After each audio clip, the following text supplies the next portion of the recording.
Opa, prontinho, boa tarde a todos que estão acompanhando nossa live, mais uma live Comex 4.0. Sou Eduardo Ferreira da Mainor e nós estamos aqui hoje para falar de um tema que está em voga nesse momento, né? Exportar é o que importa, então a ideia é que a gente debater um pouquinho sobre exportação, entender qual é esse mecanismo que controla a exportação, o preço do dólar, a gente tem a inflação, enfim, tem uma série de variáveis que estão relacionadas à exportação. E uma questão que está muito em voga recentemente é a questão do preço do arroz, né? Então eu, por exemplo, estou vendendo o arroz do almoço para comer na janta, mas eu quero ouvir aí do Carlos Araújo, quais são suas expectativas para a live de hoje?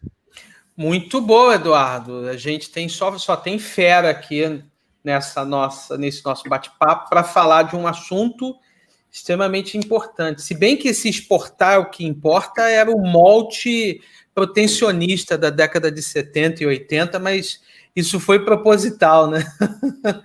É verdade, foi proposital. E eu já quero começar aqui primeiro agradecendo, dando boa tarde às pessoas que estão aqui entrando para assistir nossa live. Sejam todos bem-vindos, fiquem à vontade para fazer perguntas aqui para os nossos convidados, que estejam perguntas, obviamente, relacionadas a esse tema, né?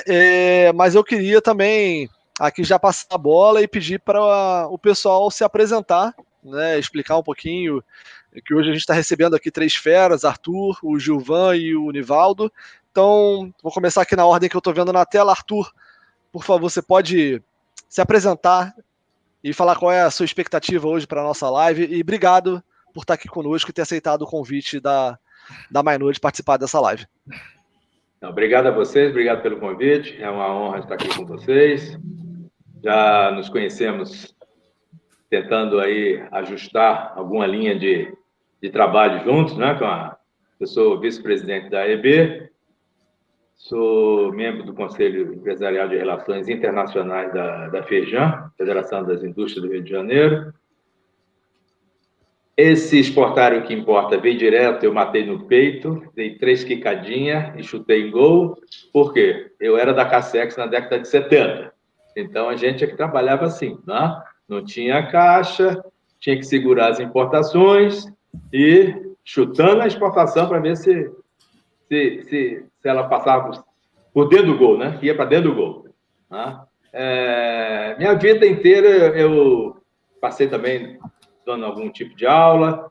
Depois que me aposentei, depois de 40 anos de trabalho no governo federal, me aposentei como diretor do DSEX, Departamento de Operações de Comércio Exterior, no final de 2008. Trabalhei com o Furlan há muitos anos. E depois fui para a EB, vim para a EB. Aí, na área privada, dei consultoria. Hoje estou mais institucional do que privado. E participando, né? Tentando aprender aí com a pandemia que nos traz aí ao mundo de alguns de vocês, né? Puramente virtual, nuvem, digital, que a gente está tentando pegar no jeitão, né? E vamos em frente. Então, obrigado aí pelo convite, é uma honra estar aqui com vocês. Obrigado. Obrigado, Arthur, obrigado. Gilvan, obrigado. Está aqui mais uma live com a gente, acho que já é a terceira, né? Verdade. Gilvan já é convidado, já está fazendo carteirinha. Primeiro, eu agradecer, dizer que é uma enorme alegria esse terceiro convite. Eu sempre falo que o primeiro convite não é o mais importante é o segundo encontro, o segundo convite, porque quando tem o segundo convite é que o primeiro foi bom. Então, inicialmente, agradecer, parabenizar você. Ontem nós estivemos juntos aqui, né, saboreando um bom café, para cumprimentar o Carlos por essa bela cadeira, né? Eu queria ter uma cadeira dessa, muito bonita essa cadeira. Arthur, eu adoro quadros, eu acho que eu e todo mundo quer te perguntar se você é produção própria, sua própria autoria. É sua própria autoria? A grande maioria é. Ali atrás que está aparecendo porque sempre o resto da casa não dá para sair mostrando, mas eu moro no Rio de Janeiro, aqui em Laranjeiras, e depois que se aposenta, eu já pintava um pouquinho antes, aí agora eu estou pintando o set, estou livre, né? A gente pinta o set. Pintando o set, muito bom. Temos que fazer uma galeria depois. Nivaldo, cara, incrível, a sua cortina é bonita e seu abajur mais ainda. E cumprimentar a todos aqui, dizer que é uma grande alegria. Obrigado e muito feliz por estar aqui nesse momento incrível de 5 tenores, vamos colocar assim. Obrigado, Gil, obrigado. E obrigado, Nivaldo, também, por ter topado o convite. Já vou deixar aqui meu agradecimento também à Natália, que me indicou você para participar dessa live. Então, obrigado, Natália, por ter me indicado o Nivaldo. Nivaldo, obrigado por ter topado o convite daqui com a gente. Eduardo, cara, o prazer é meu cumprimentar você, o Carlos, ao Arthur e ao Gilvan. É um prazer estar aqui com vocês. Eu acho que eu sou o único do interior que trabalha no interior, roda no interior. E agradecer a Natália. Da onde que eu conheço o pessoal da Apex? Eu coordeno um programa da Apex Brasil desde 2011, programa chamado PIEX. Então, eu sou produtor rural de soja e milho aqui no Paraná e no Mato Grosso. Coordeno o PIEX, que é um programa aí onde que é feita a qualificação para exportação, aqui no Paraná, na região norte e noroeste, Londrina e Maringá. E também tem um escritório de consultoria no agronegócio, a Forester, a Agrointeligência. E assim, é um prazer enorme estar com vocês, conhecer gente nova, é tudo que eu mais gosto aí nesse comércio exterior, que eu comecei a ter contato. Como produtor tem contato? Tem muito distante. Eu comecei a ter contato mesmo com o comércio exterior raiz, promoção de exportação, qualificação para exportação, pela Apex Brasil. Legal. Bom, obrigado. E a gente tem aqui, acho que conhecimentos diversos, né? Tem o Gilvan do mercado financeiro, o Carlos, que é despachante aduaneiro, o Nivaldo, produtor rural, o Arthur da EB. Então, acho que a gente tem visões diferentes sobre o mesmo tema. Eu acho que esse é que é o legal da live. Bom, e vamos começar aqui falando do nosso astro, que é o arroz, né? O arroz é o grande case do momento. Você liga na Globo News, só se fala de arroz. E a gente tem aqui os indicadores, por exemplo, que eu achei interessante trazer esse número, que de janeiro a agosto de 2019 foram exportados 665 mil toneladas. E de janeiro a agosto de 2020, 1 milhão e 15 mil e 150 mil toneladas. É quase o dobro, né? É quase o dobro em relação ao mesmo período de 2019. Então, assim, é inegável que está tendo a exportação está aumentando muito. A gente não sabe quais são todos os fatores, né, que a gente pode observar, se é só o dólar, ou, enfim, o que está acontecendo para pressionar também o preço do arroz no mercado nacional. E aí eu queria trazer aqui para o debate e fazer a pergunta, passar a bola para o Gilvan. Gilvan, você que é do mercado financeiro, que está olhando esses dados todos os dias, é aquele cara que tem 7 monitores, como é que você enxerga essa relação entre inflação, câmbio e o preço do arroz aí, no fim das contas, e a exportação?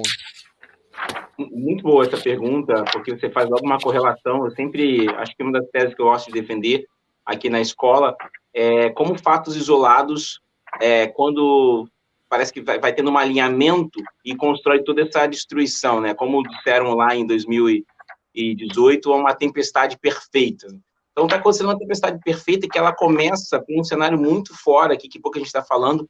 Antes da pandemia, a China teve uma gripe suína africana, que basicamente dizimou ali a produção de porcos internas da China.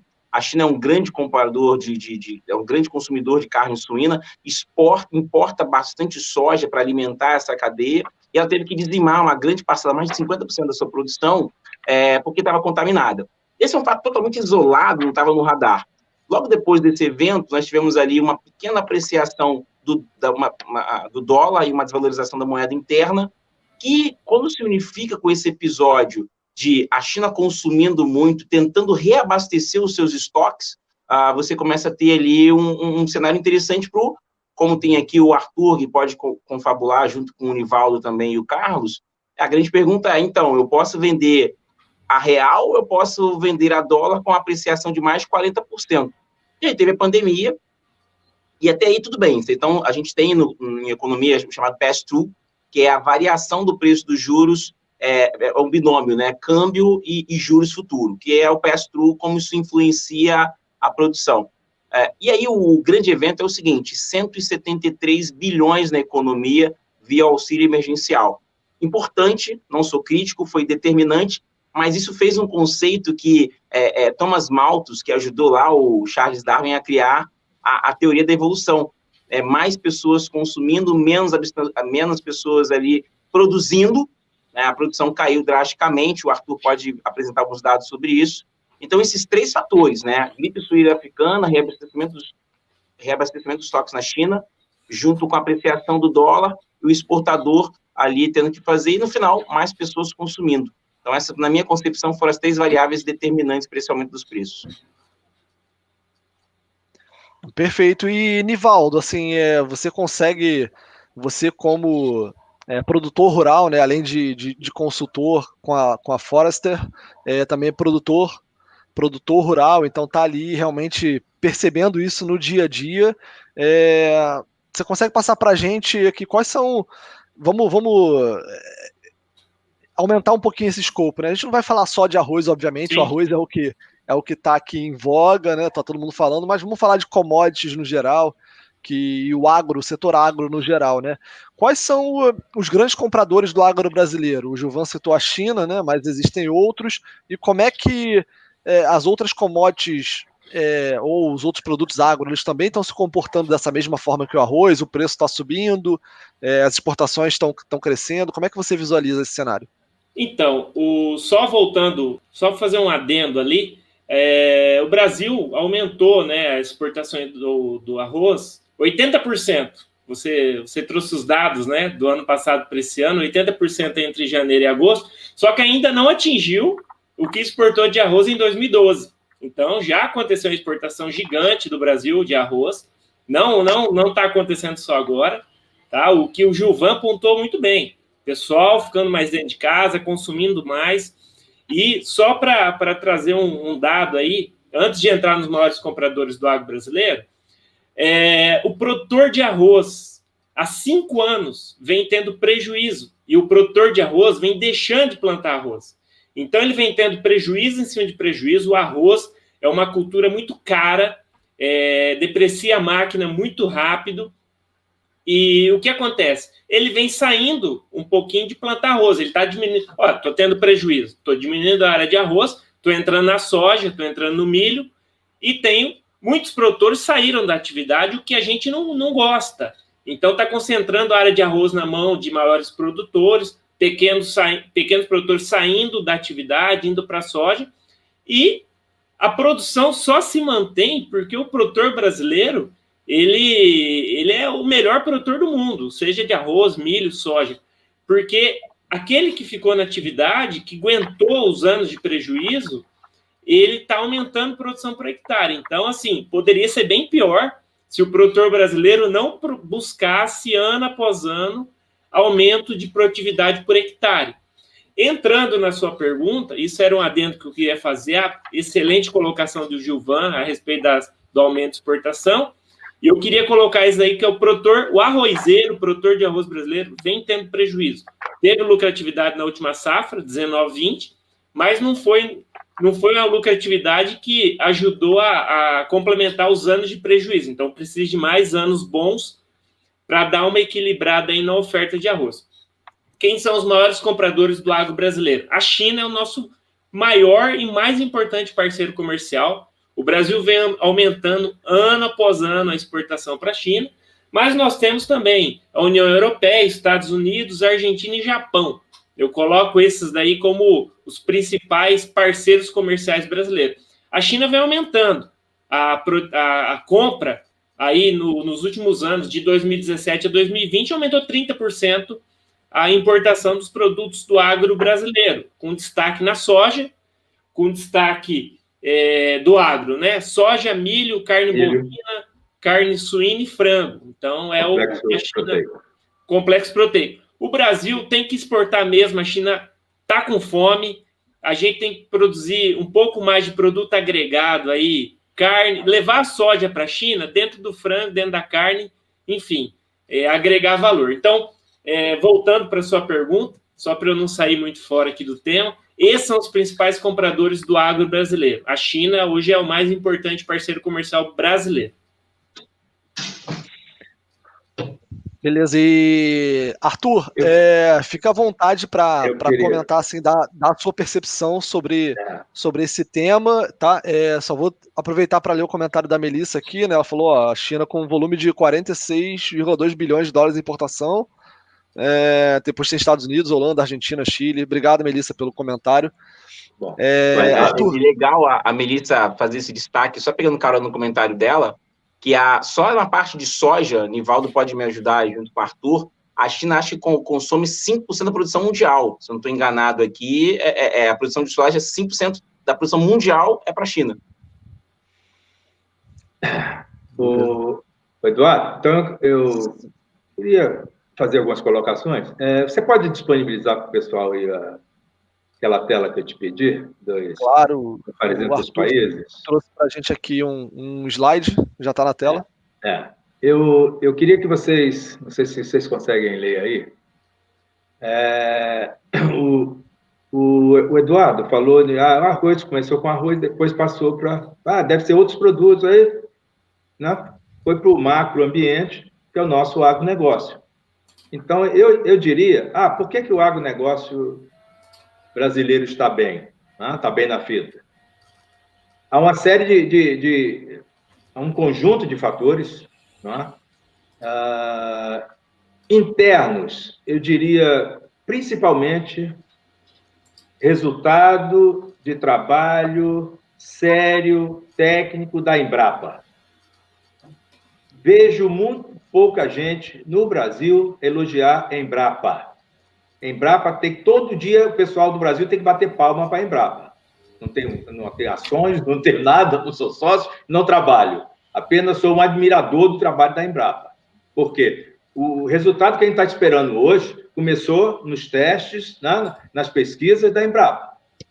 E isso gerou o quê? Uma coisa chamada produtividade. Produtividade no campo significa venda lá fora, produto lá fora, comida na mesa de bilhões de milhares e milhões de pessoas.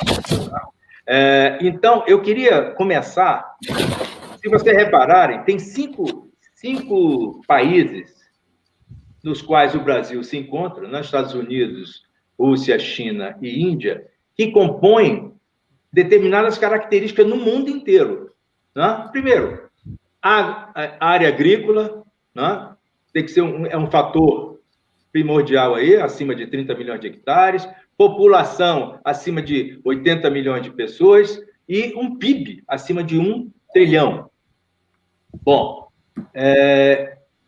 esses fatores geram o quê? Capacidade de produção, com qualidade, com produtividade, com eficácia no campo, que dá produtividade, com cuidado com o meio ambiente, que muita gente lá fora cuidado com as nossas florestas, que muita gente que acabou a floresta lá fora, acabou com tudo, na Europa não tem mais floresta, a verdade é essa, e fica dizendo aqui, tome conta aí dessa floresta. Pelo amor de Deus, né? Vamos jogar sério, né? Então, esses fatores já começam assim. E, atrelado a essas condições, eu diria que o Brasil tem uma estratégia inteligente. Tá? Se você puder passar aí, Eduardo, alguns... Vou passar aqui, só a curiosidade que são os BRICS e sai a África do Sul antes dos Estados Unidos, né? É isso aí. Boa observação. Eu pincelei algumas estratégias dessas, que eu considero muito inteligentes. Que o nosso país pode se posicionar como principal parceiro na garantia de estabilidade alimentar do mundo. Isso já é um fato, é uma verdade. Não adianta ficar de conversa fiada, porque quanto aos fatos, não tem muito argumento. Tá? E uma verdade, a marca brasileira já está alinhada, no longo prazo, atende a todas as ações do mundo, com alimento, com fibra de energia, produção sustentável, todas aquelas informações que o agronegócio brasileiro mostra que já veio e ficou, e vai alimentar o mundo, sim. Essa é a grande verdade. Pode passar. Eduardo. Oi, pois não. Desculpa, Arthur. Claro. Eu não posso perder, desculpa te interromper, eu Mas não assim, posso perder a oportunidade de pegar um gancho seu. O Brasil é o grande responsável, segundo Roberto Rodrigues, eu concordo plenamente com ele, pela paz mundial. Porque sem fome existe a paz, com fome tem guerra, e o maior responsável por manter a paz mundial é o Brasil, por colocar alimento na mesa de 1 bilhão de pessoas, a agricultura brasileira. E você falou da Embrapa, eu cheguei a ficar arrepiado. Meus pais, meus avós, eles estão no Mato Grosso hoje, plantando soja lá, e foram junto com a pesquisa da Embrapa para lá, nos anos 80, anos 90, e o Brasil só não é autossuficiente, por enquanto, no trigo. Mas por que eu estou falando isso? Porque a Embrapa já tem pesquisa no Mato Piba para plantar o trigo de sequeiro lá, e o Brasil também ser autossuficiente no trigo. Então, parabéns à Embrapa e parabéns pela colocação. Desculpa te interromper. Eu agradeço, eu quero todos que façam isso mesmo. Muito bom. E outra coisa, meu sonho dourado é um dia, vocês sabem que a gente faz o ENAEX todo ano, né? O nosso sacrifício cada vez está mais difícil para fazer, mas brasileiro é teimoso, né? Vamos fazer. Agora é virtual? Então vamos fazer. É na nuvem? Vamos fazer. Vamos botar asinha e vamos para a nuvem lá. Né? É isso aí. Meu sonho dourado é um dia convidar, sabe, um representante da Embrapa. Houve anos aí que houve até uma fraternização, já recebeu o prêmio e tal, mas eu quero que isso se torne assim atual, sabe? Para ser atual, vamos chamar. Eu vou tentar fazer esse ano tudo quanto é jeito para botar alguém da Embrapa falando o que está fazendo pela produtividade do campo, ok? Outra coisa é o seguinte, Arthur, por favor, Arthur, você pode levar para o ENAEX, mas pode trazer para a gente aqui também. A gente abre o espaço aqui para ele falar o que ele tem que já anotei aqui no meu caderninho. Isso aí. Ótima ideia, Carlos. Sensacional. Isso aí, porque aqui tem muito mais mobilidade do que um ENAEX, né? Que é uma vez por ano. Não, quem está nos vendo e ouvindo, por favor, a gente não está desmerecendo o ENAEX, pelo amor de Deus. Desde quando eu trabalhava... Eu trabalhei em edições aduaneiras e era coisa que a gente esperava todo ano, era o ENAEX, isso em 1992. Mas o que a gente quer dizer é o seguinte, a Embrapa consegue ser admirada por todos os lados, iniciativa privada, iniciativa pública, quem conhece, quem não conhece. Eu não tenho nenhuma ligação com o campo direto, produção e tudo mais, mas eu vejo assim... O que há de tecnologia, o que há de melhor, sem conhecer detalhes, eu já enxergo a Embrapa. Assim, é alguém que está lá para dizer, se a gente avança no campo, a tecnologia saiu de lá. Mas, infelizmente, vocês falando que a gente coloca 1 bilhão, comida em 1 bilhão de pessoas, e a gente poderia colocar mais se a gente tivesse uma logística eficiente. Mas esse papo com a outra live, que dá muito mais o que falar, né? É isso aí. Isso, muito bom. Outro ponto que eu considero muito estratégico é aproveitar as oportunidades. Então, eu citei aqui alguns slides aí. Por exemplo, essa guerra comercial, né, que os Estados Unidos é expert, né, faz parte da estratégia dele. A gente tem que aproveitar o seguinte, estão lá discutindo não sei o quê, abriu não sei o quê, opa, peraí, estou aí. Se a gente pode ampliar nossa posição em qualquer mercado que seja, né? Nós somos livres para vender para qualquer mercado. Ótimo. Brigou, não sei o quê, está com problema aí, dá licença, estou entrando aqui com o meu contêinerzinho de soja, de qualquer coisa. Né? Pode passar, Eduardo, por favor, só para a gente ganhar tempo nisso aqui. Aqui para baixo, isso. Outra ideia também, que a gente tem que ter cuidado, com determinados mercados. Por exemplo, o mercado árabe, eu citei aqui, é um mercado muito forte, muito grande e muito importante para a gente, né? Principalmente na proteína animal. Então, a gente tem que ficar atento, não se meter nessa briga de cachorro grande, como se diz, né? E a gente aproveitar. Falei, olha, tá aí, não sei o que, olha, posso... dá licença, eu tenho aqui, tá pronto aqui para entrega, né? Vai estar no próximo navio. É isso que o Brasil tem que fazer, aproveitar a estratégia, aproveitar oportunidades que vão surgindo ao longo dessas mudanças geopolíticas, né? Dessas conformidades que se apresentam. É isso que a gente tem que... lembra historicamente falando, me lembra os venezianos, né? Que vendiam para os otomanos e vendiam para os romanos também. Claro, comerciantes natos, né? Comerciantes natos, isso aí. Quer que desça aqui, Arthur? Sem brigar com ninguém. Sem brigar com ninguém, não. Que briga? Brigar é vender, né? E outra coisa, eu acho que é importante a gente também ficar atento a essa importância que se deu, né, para essa estrutura da Europa como um todo, né, só gigantes, só países juntos, com facilidade de fronteira, de trocas e tal, sem imposto, aquele negócio, mercado comum, né? E a gente aqui só olhando, discutindo, às vezes discute muita coisa para não dar em nada. Então, a gente tem que repensar, né, essa importância dos mercados europeus. Vamos procurar outro mercado. Uma coisa que eu sempre brinco, e sempre aprendi com um professor amigo meu, embaixador, ele falava, gente, por que o Brasil não olha para a África Atlântica?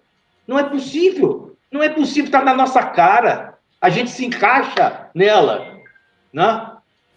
Tectonicamente, sei lá, geograficamente, e a gente não olha para todos aqueles países na costa, né, do nosso Atlântico, e a gente não olha. A gente quer pular o muro, não sei o quê. Tá bom, vamos vender lá para a China, vamos, e muito.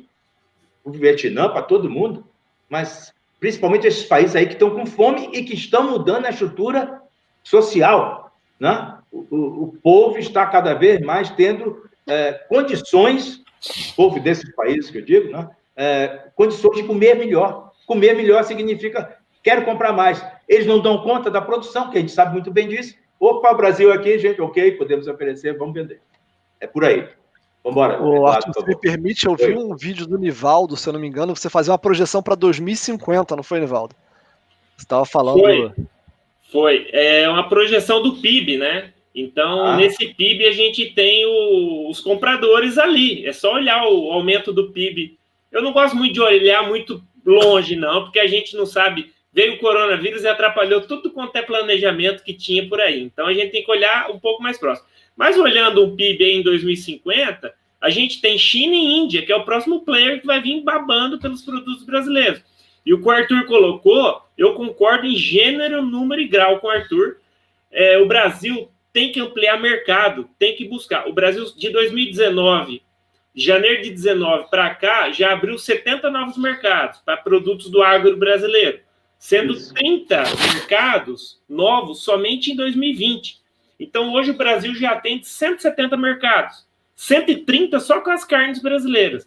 Então, nós temos que realmente buscar ampliar mercado, focar nos grandes players, sim. China, a Índia está entrando, Estados Unidos, Argentina, União Europeia, mas olhar também para a África, principalmente, nós trabalhamos a nível de Apex, para as empresas que a gente atende aqui no Paraná, América Latina, e a África subsaariana também, que é uma grande oportunidade aí no futuro para os produtos brasileiros. É isso mesmo. E aí, ó, como eu citei, Indonésia é um exemplo disso. Tá claro, os números mostram, o movimento interno social mostra que vai ser um grande potencial para a proteína animal. Então, vamos nos preparar. O que tem que fazer? Vamos preparar nosso rebanho. Arthur, a carne bovina para a Indonésia foi um mercado aberto agora em 2019. Excelentíssimo. Isso Show mesmo. De bola. E vai crescer muito, muito, muito, muito. Pois é, mas Eduardo, me permita botar uma pimenta aqui nesse negócio, né? A gente precisa apimentar. A gente está falando de produtos em grande quantidade, grandes compras, grandes players. Isso é muito importante num determinado momento. Mas aí eu passo a pergunta para o Nivaldo. Nivaldo, você acredita que, num primeiro momento, a gente chegando e ofertando alimentos, normalmente o que a gente tem falado aqui são commodities, a gente vai conseguir caminhar para depois ofertar um produto de maior valor agregado, ou seja, uma proteína animal de maior valor, uma carne, uma processada de maior valor? Isso é possível? Não, é possível, mas primeira coisa, a gente tem que olhar o que o comprador quer. Então, a China hoje quer soja em grão. O Brasil perdeu a oportunidade de vender farelo. O Brasil perdeu essa oportunidade. A China foi lá e montou um complexo de esmagar soja gigantesco. Então, assim, não vamos conseguir vender farelo mais para eles. Então, tem que olhar. O comprador está querendo soja. Vamos na soja. Entrou com a soja, Agora, observar, na China está aumentando o consumo de carne bovina, suína e frango. Então, é o mercado. Como o Gilvan colocou, eles dizimaram um monte de suíno lá por conta da gripe africana, né, Gilvan? E então é uma oportunidade para o suinocultor brasileiro. Então a gente está vendo muito suinocultor vendendo ali de Santa Catarina para a China, o boi. A gente tem que vender o boi cortado para agregar valor no boi aqui no Brasil. Mas eles estão querendo o boi em pé, então vamos mandar o boi em pé e depois a gente vai olhando a oportunidade de mercado e colocando outros produtos. Então, no primeiro momento, eu acho que a gente tem que atender o que o cliente está pedindo. O cliente sempre tem razão. E depois aproveitando as brechas e colocando outros produtos de valor agregado. Nivaldo, excelente colocação. Queria só corroborar aqui, está na página do Valor Econômico. O agronegócio teve uma valorização de mais de R$36 no seu preço. Foram anos. E muito legal esse comentário, Nivaldo. Eu não tinha conhecimento. Muito rica essa questão do arroz, eu não compreendia pouco ali, e até parabenizar o Edu e falar para todos que estão presentes que é rico esse raciocínio, porque essa produção do arroz eu não tinha conhecimento, que vinha 5 anos aqui em decréscimo, vamos colocar assim, que é a mesma coisa, por exemplo, com o preço da soja. Então, e só para finalizar, o Arthur fez um comentário que eu gostei também, até para apimentar, pegando o raciocínio do Carlos, que é a questão do agronegócio. O agronegócio tem sido segurado o PIB brasileiro nos últimos 3 anos, né? E também a capa do Valor Econômico de hoje das Agintecs, que são as empresas de agricultura. E aí, acho que é até levantar uma bola para o Arthur, que está acompanhando de perto junto com o Nivaldo. Cara, o Centro-Oeste americano, em dezembro não fui ali próximo, eu fiquei em Nova York, Pensilvânia e Washington, e a gente sempre fala que os Estados Unidos são, assim, os caras que são o berço, a nata dessa ideia da tecnologia no campo. Arthur, isso é factível no Brasil? O Brasil está anos-luz atrás, tem uma dificuldade para isso. Você falou da Embrapa, eu sou um grande entusiasta. Será que a gente está acompanhando os Estados Unidos nisso, por exemplo, tornar a produção com máquinas, com robô, com drone, real, tipo família Jetson? Não, muito boa essa tua colocação. É claro que a gente não está no nível dos Estados Unidos, né? Tem que ser, né, pé no chão. Mas a gente está caminhando no sul, no Centro-Oeste, e aí está caminhando lá para Pará, né? Maranhão, Amazonas, a automatização, né?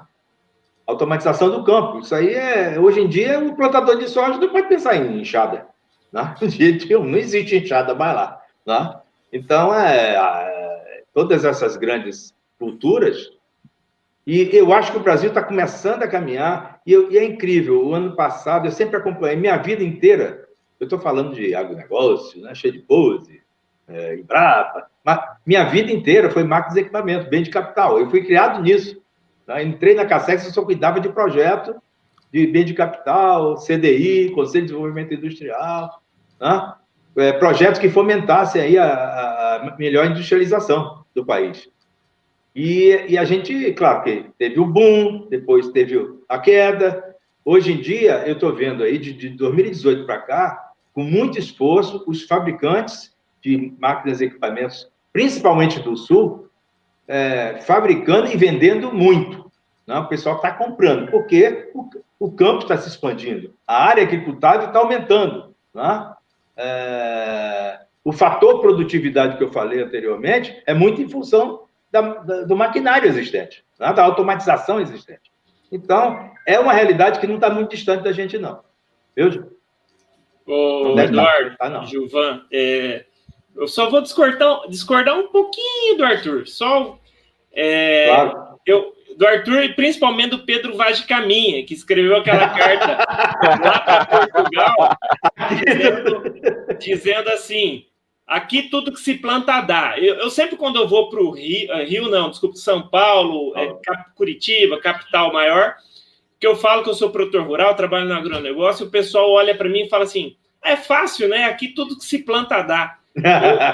Eu fico muito bravo com isso, porque assim, a gente pegar o Brasil, nós temos aí a região sul com um pouquinho de áreas melhores, mas o solo brasileiro do Centro-Oeste e do Mato Piba é um solo extremamente pobre. Quem construiu o solo foi o produtor rural junto com a Embrapa. O que eu vou discordar do Arthur? com a questão Brasil e Estados Unidos. Lógico, o Arthur tem muita razão quando fala em máquina por hectare. Nos Estados Unidos nós temos muito mais máquinas por hectare, mas em tecnologia de plantio e fazer um solo pobre... Brasil, isso é Brasil. É Brasil. Então, é muito fácil plantar soja em clima igual o clima americano, que é o clima temperado, né? Não me deixam errar aqui, pelo amor de Deus. Isso, perfeito. É muito fácil.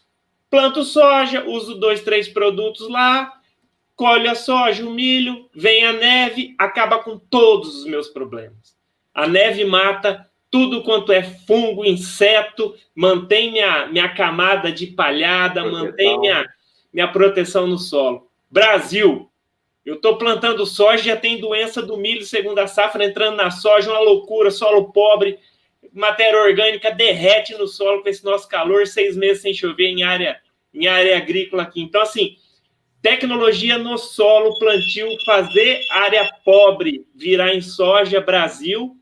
O Arthur tem muita razão quando fala em máquinas e equipamentos. O americano, ele tem mais acesso a crédito, máquina mais barata. Então, máquina por hectare, eles estão na nossa frente.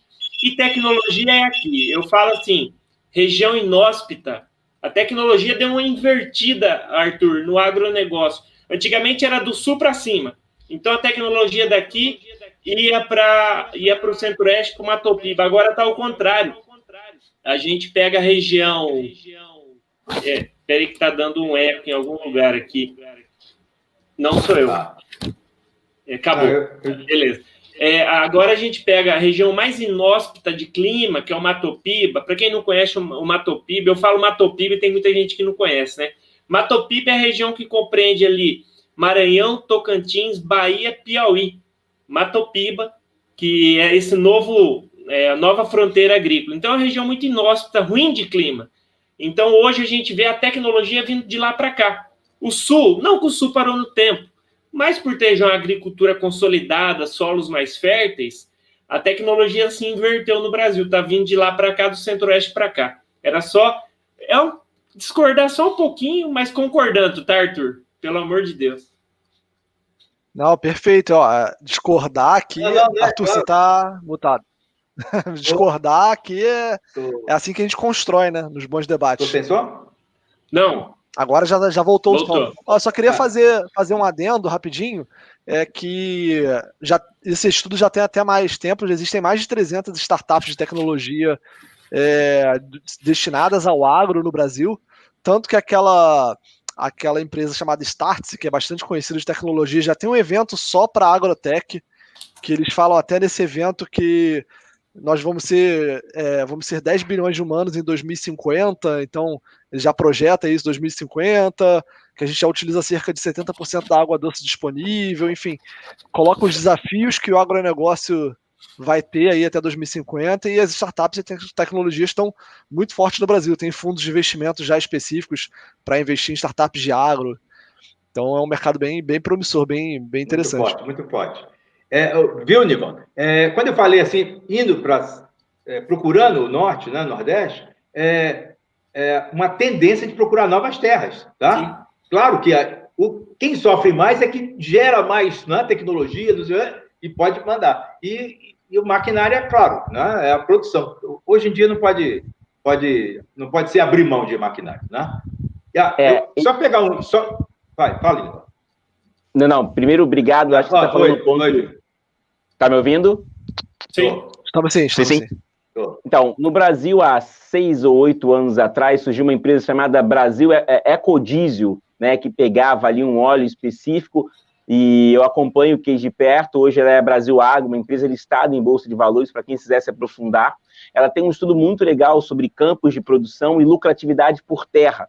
Então, por exemplo, as terras ali do Centro-Oeste são bastante valorizadas, e as terras do Nordeste são bastante desvalorizadas porque elas têm uma dificuldade de plantio muito grande. E até mandar uns amigos lá para os meus amigos que estão em Israel, que fazem um trabalho incrível de pegar desertos sem uma produtividade e transformar em terras produtivas. Eu acho que isso é um grande trabalho para o Nordeste, né, Arthur? Porque ali você tem uma dificuldade, por exemplo, para fazer um plantio específico.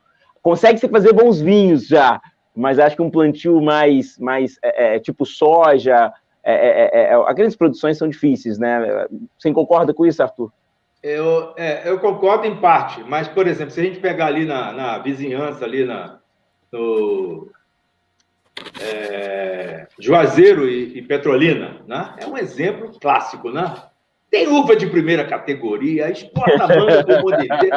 Rapaz, eu fui visitar pessoalmente, andei por debaixo das mangueiras. Quando a gente pensa, a mangueira é uma árvore enorme, gigantesca, você pode fazer um prédio embaixo da... Lá, você não consegue andar debaixo de uma mangueira. Mangueira é baixotinha, super carregada, cheia de sustentação, porque ela tem mais manga do que caule, do que galho, né? E é uma beleza de se ver, parece coisa de cinema. Né? Então, realmente, são essas... Agora, chegando água já é uma grande coisa, né? Com esse desvio aí, a coisa vai mudar. Daqui a 10 anos a gente vai ter outra conversa. Agora, eu queria pegar... Desculpa. Pode contar, pode concluir. Eu só queria pegar um gancho aqui, que vocês falaram em startup. Esse ano, pela primeira vez na vida, não que a EB não tenha dado assim atenção, mas atenção para a pequena e microempresa. E principalmente esse ano, que a gente vai ter mais facilidade, que as pessoas participem. Né? Nós estamos bolando um pavilhão das startups. E a gente pesquisa, né? Não manja muito do assunto, a gente vai pesquisando, bisbilhotando, não sei o quê. É o que o Eduardo falou, poxa, não sei quantas centenas aí de startups, né? Do agronegócio especificamente, para a fintech da vida, não sei o quê, né? Financeiras e negócios e tal. Bom, então a gente quer fazer isso, nós estamos fazendo um desenho que vai ser, acho que, muito inteligente, né? Dentro desse pavilhão só de startups, vamos tentar atrair governos, empresas que possam apadrinhá-las, né? Porque a gente sabe da dificuldade de uma... Claro, umas dão saltos gigantescos, né? Mas outras começam ali e sempre assim, vinculada ao comércio exterior. Mas o que é ter vínculo com o comércio exterior? Né? A gente pode ver a cadeia inteira e começar a pensar determinados vínculos. Né? Claro que o negócio é que não tem nem o que discutir.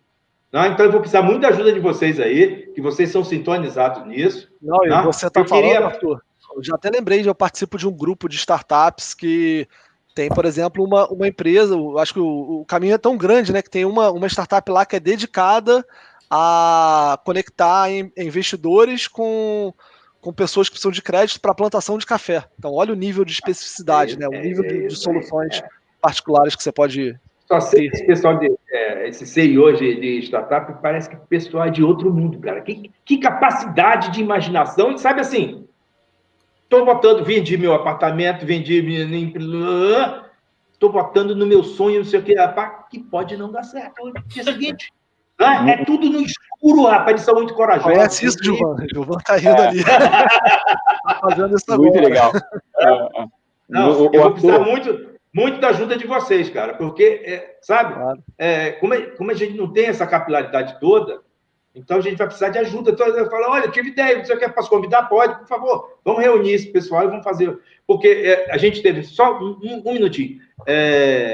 Essa experiência de fazer um evento virtual e tal, foi muito bom para a gente, né? A EB está fazendo 50 anos esse ano. A EB foi acostumada, né, com aquela vida antiga, né, no papel, presencial e tal. Aí, não, pandemia não deixou. Ok, virtual. É na sede, serviços. Fizemos em São Paulo. Sempre foi feito em São Paulo. Esse ano foi virtual. Fizemos lá dentro da sala, fizemos um painel bonitinho, não sei o quê, pronto, convidamos.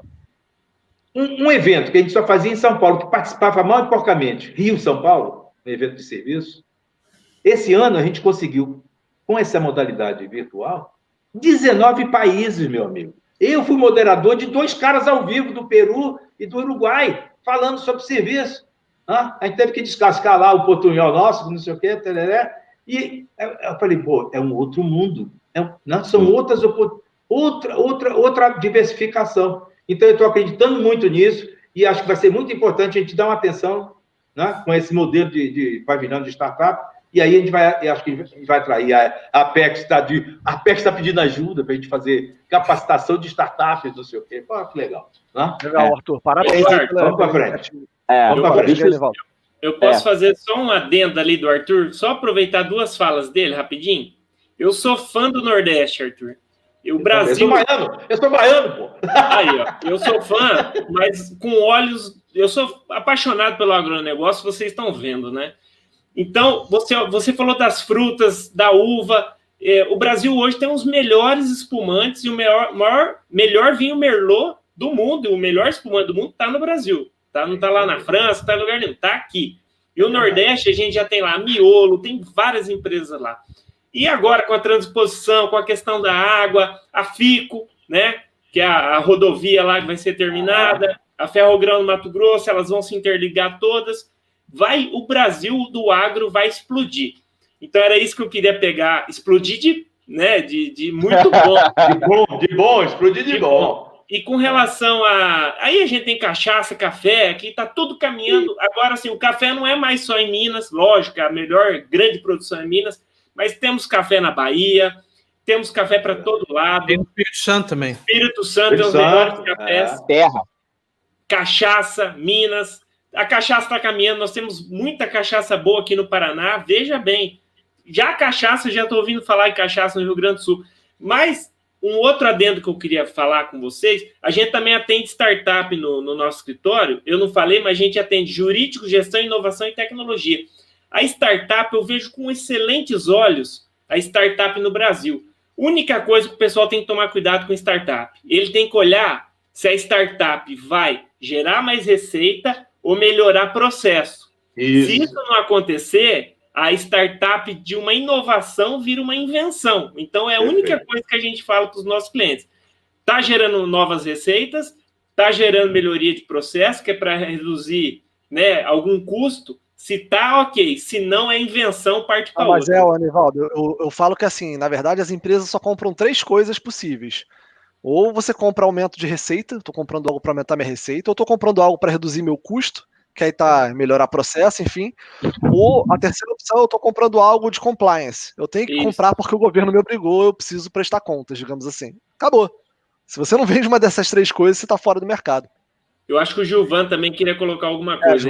Ele foi falar e eu interrompi. Gilvan, me desculpa. Imagina, acho que só complementou. Eu só queria fazer uma grande saudação à Lindária Junqueira, a grande empreendedora que criou o Hack em Rio, onde eu sou um dos ativadores lá na área de empregabilidade. Convidei o Eduardo para participar. Eu vou me inscrever. A gente está ali falando, porque ela trabalha com hackathon, né, Arthur? O que é o hackathon? Você dá um desafio lá... Traduz para mim. Boa. O Hackathon, cara, é um projeto muito legal que eu acho que corrobora com tudo que você falou. Ela dá um desafio, chama programadores, os programadores acham soluções tecnológicas para esse problema, em diversas áreas. Esse ano serão 15 clusters, então são 15 desafios. Ano passado eu fui convidado no cluster de educação. Então você dá um problema, XPTO, né?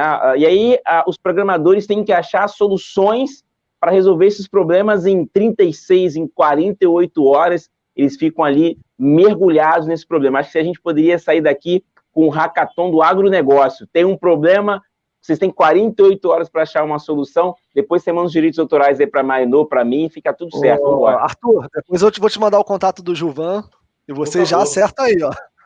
Por favor. Vou precisar de todo mundo aí. Carlos, você tá mutado. Eu tirei o áudio.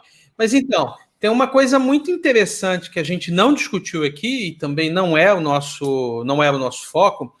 O Brasil está muito bom em tecnologia, produção, mas o Brasil precisa avançar mais ainda em 2 elementos que colocam boa parte dessas nossas vantagens competitivas lá embaixo. O primeiro deles é a logística. A gente está vendo um esforço muito grande de ampliar, conectar, coisas absurdas, como terminar uma estrada, colocar uma ferrovia integrada com a outra.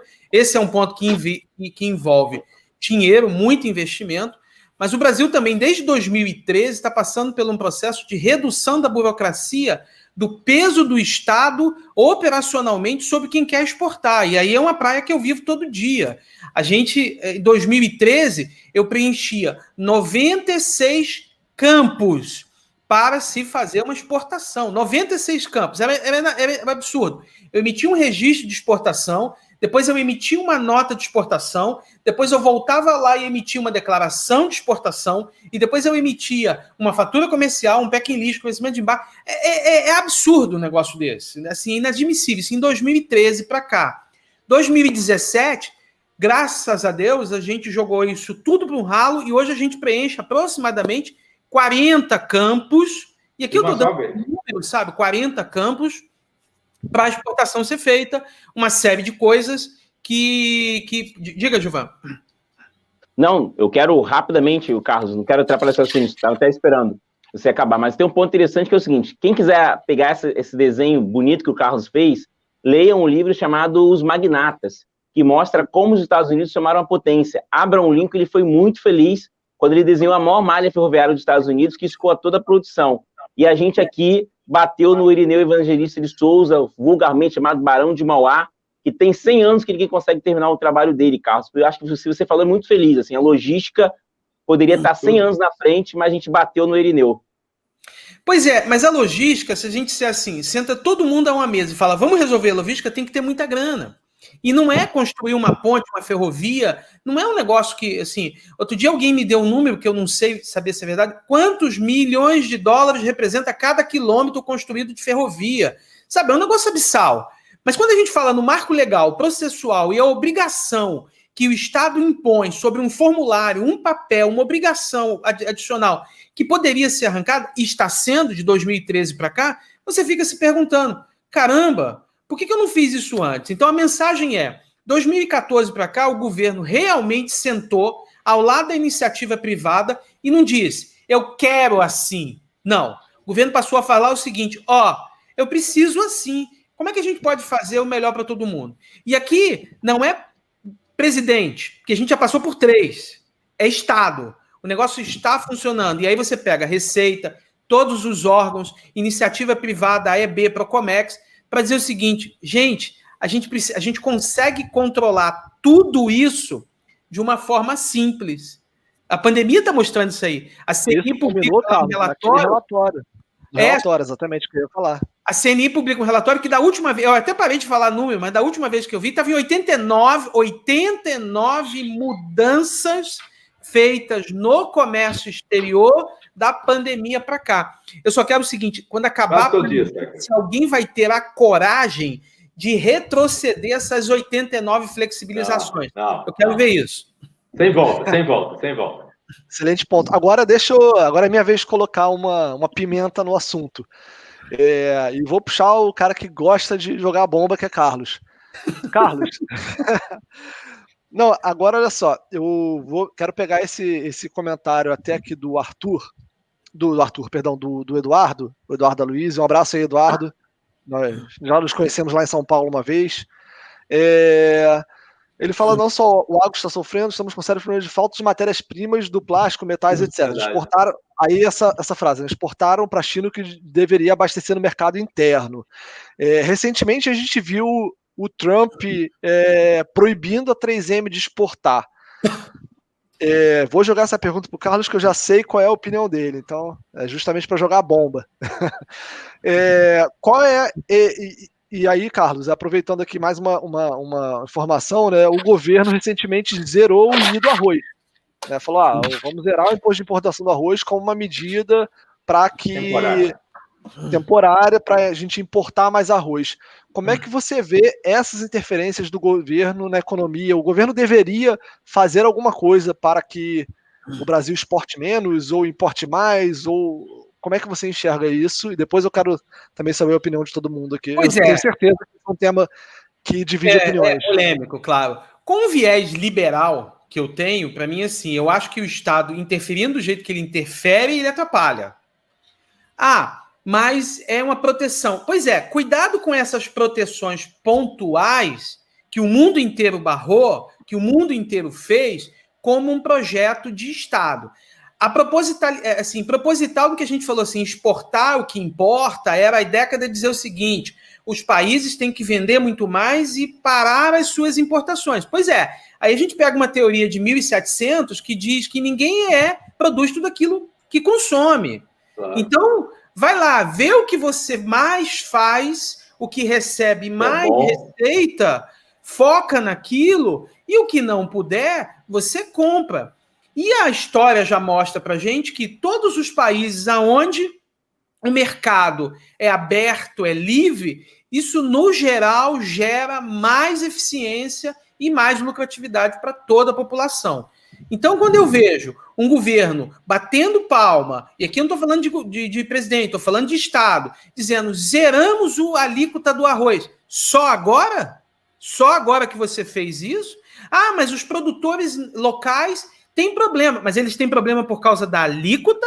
Ou eles têm problemas muito mais estruturais que vocês não estão olhando? Logística, a carga tributária deles, como é que as coisas acontecem. Então não é só, como o Paulo Guedes falou no outro dia, ir lá e meter fogo na alíquota. Você quebra uma cadeia inteira e depois você não consegue recuperar. Mas será que a gente não consegue fazer ações para preparar e aumentar a competitividade de todos eles? A China é a grande produção do mundo. O mundo agora viu que a China não pode ser a grande produção do mundo, porque quando ela espirra, todo mundo fica doente. Então também a gente está olhando as coisas por óticas muito pontuais. Mas em hipótese alguma, eu acho que o governo tem que intervir mais. Eu acho o contrário. O governo tem que deixar o mercado resolver seus problemas com regulação. É necessário a regulação, mas quem vai resolver esse problema é a iniciativa privada, não é o governo. Se o governo tomasse conta, não fui eu que disse, né? Foi o prêmio Nobel lá. Se o governo tomasse conta do deserto do Saara, ia faltar areia em pouco tempo. E o curioso é que o Nivaldo estava falando sobre isso no início, né? Que todo mundo está olhando para os exportadores de arroz e falando, olha, eles estão se aproveitando, mas os caras tiveram prejuízo por quantos anos? Ó, nos últimos 10, os arrozeiros do Rio Grande do Sul vêm com problema. Nos últimos 5 piorou, entendeu? Acumulando problema em cima de problema. Aí o produtor acaba tendo menos crédito. É uma bola de neve que vai crescendo. E assim, o produtor não escolhe se ele vai exportar ou não. A gente tem grandes tradings, grandes intermediários no Brasil que tomam conta dessa questão do mercado. E eu concordo com o Carlos que o governo tem que intervir o menos possível. Só voltando um pouquinho no assunto da infra, a gente na agronegócio, a gente olha muito o Ministério da Agricultura e da Infraestrutura, né? Então a gente começa a ver com bons olhos o Brasil terminando obra que faltava terminar, faltava um pouquinho. A gente tem o 63 Mato Grosso, tem a Ferrogrão agora que é a iniciativa privada que vai construir, tem a FICO, está privatizando tudo quanto é linha de trem aí, e enquanto isso o Ministério da Agricultura buscando novos mercados, a gente começa a ver isso com bons olhos. Com relação à exportação, a Apex me ensinou uma coisa muito importante: exportar é inovar. A gente está falando de exportação, temos que exportar sim, quem tem que regular mercado é o mercado, não é o governo, entendeu? E o governo tem que ficar olhando só para não ter alguns exageros, né? Porque tudo que é exagerado não dá certo. Cria-se cartel, né? Não pode deixar criar cartel, né? Não, de forma alguma. A partir do momento que o país começa a se tornar exportador, a empresa daqui começa a se qualificar para atender o mercado externo, porque não é simples atender o mercado externo. Você vai atender o Paraguai, que é um país irmão aqui do lado, que não é um país, assim como o Brasil é um país em desenvolvimento, não é fácil. Então, o produtor brasileiro, não só o produtor de grãos, mas o produtor do agro como geral, a indústria do agronegócio, tem que se qualificar, ela tem que melhorar, ela tem que atender alguns requisitos mínimos. E isso faz com que ela, internamente, melhore a capacidade produtiva e melhore sua produção, melhore seu relacionamento com outros concorrentes. Então, a exportação traz muito benefício para o Brasil e para o mercado brasileiro como um todo. Curiosamente, eu estava... Pode falar, João, depois eu complemento. Não, é muito legal esse raciocínio, ele é rico para a gente colocar 4 exemplos rápidos aqui na mesa. Lembrar que, como o Cássio foi muito feliz quando falou lá da teoria do Adam Smith, século XVII, os princípios dos alfinetes, né? E depois, em 16, chega lá os bolchevistas que falam da ideia do capital. Mas, gente, Petrobras aumentou o seu endividamento em 200 bilhões de reais quando ela começou a controlar os preços da gasolina, que é uma riqueza. A Argentina, quando começou a regular o preço dos alimentos, criou a inflação que não consegue sair há mais de 20 anos. A Venezuela, quando tentou regular o preço da gasolina, virou um país decadente, que poderia ser um país com grande crescimento. E por último, e não menos importante, a gente tem que lembrar que o setor automotivo, automobilístico no Brasil é refém, com muito respeito, de uma política de controle de preços. A gente não tem ali, por exemplo, como controlar as exportações de carros. A gente não consegue, por exemplo, a indústria dos calçados, acho que todos aqui podem me ajudar, ela tomou uma grande reviravolta quando ela abriu os mercados, porque ela abriu o mercado, começou a competir com o produto chinês e não tinha preço, não tinha qualidade, não tinha, com muito respeito, muita competência. O Brasil, para quem viaja, faz uma viagem, conhece ali o cenário internacional, fica assustado quando você compra um carro da Ford, por exemplo, em Miami, 3, 4 mil dólares, um carro extremamente barato, e aqui no Brasil você paga 150 mil reais, 120 mil reais num carro importado. Isso é o preço que a gente paga por controlar o setor automotivo, fora os desempregos que estão gerando. Então, controlar preços é assustador. E ao ministro Paulo Guedes, que eu tenho muito respeito, muita gratidão, eu acho que ele está, assim como teve Joaquim Levy e nessa posição, ele é um cara cortador de custos, né? Esse é isso, ele é um cara da Tesouro, um cara do livre mercado. Ele está, é como se fosse um tabuleiro de xadrez, ele está muito mal alocado nesse momento. O Brasil precisa de um expansionista, um cara que saiba fazer expansão. E não é o deal dele. E aí eu acho que ele vai perder uma guerra, ele vai tomar a checkmate do Rogério Marinho, que faz isso melhor do que ele. Guedes, um abraço, obrigado aí, espero que esteja nos prestigiando com sua audiência. Ô, Gilvan, deixa eu só pegar um adendo que você falou do controle de preço dos combustíveis. Além de quebrar a Petrobras, assim, não quebrou, deu um prejuízo muito grande, mas quebrou todas as usinas de etanol do Brasil. Se não todas, a sua grande maioria, que foi incentivada pelo governo Lula e foi quebrada pelo controle de preço do governo seguinte. Desculpa falar nome de presidente, foi sem querer, mas foi incentivado em 2009, 2010 aqui no Brasil as usinas, entendeu? Eu trabalhei em usina, eu sou do agronegócio.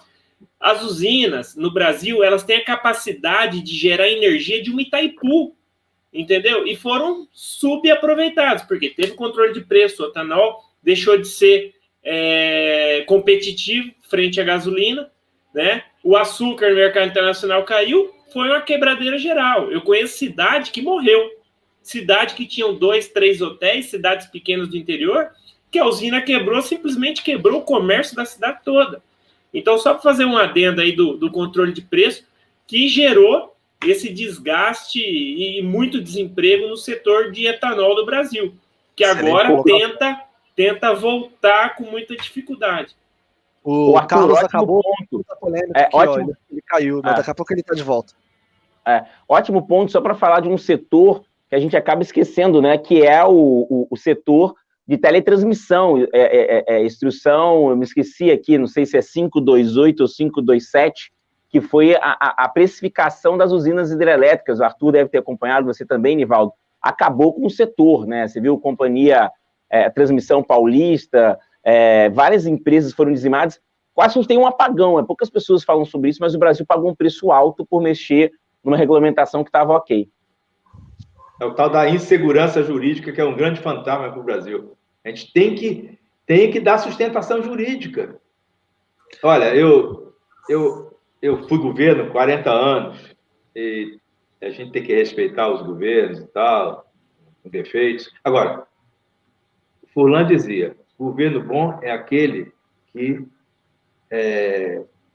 não atrapalha. Pelo menos, fica assim, vai fazendo seu servicinho sem atrapalhar a iniciativa privada. Já está fazendo uma grande coisa. Sim. Eu não consegui criar polêmica aqui porque a gente está com só pensamentos liberais aqui. Mas na hora certa eu vou falar, se a gente tiver ainda tempo, eu vou falar vocês passaram quase pela tangente aí. É o outro grande fantasma, carga tributária, peso do Estado em cima dos empresários, que são heróis. Eu queria falar um pouquinho sobre isso, mas na hora certa, vamos para frente. Vamos lá, vamos seguindo. Vai chegar lá. Eu queria perguntar para o Gilvan. Gilvan, a gente vem aumentando muito o nosso volume de exportação no Brasil, né? Enfim.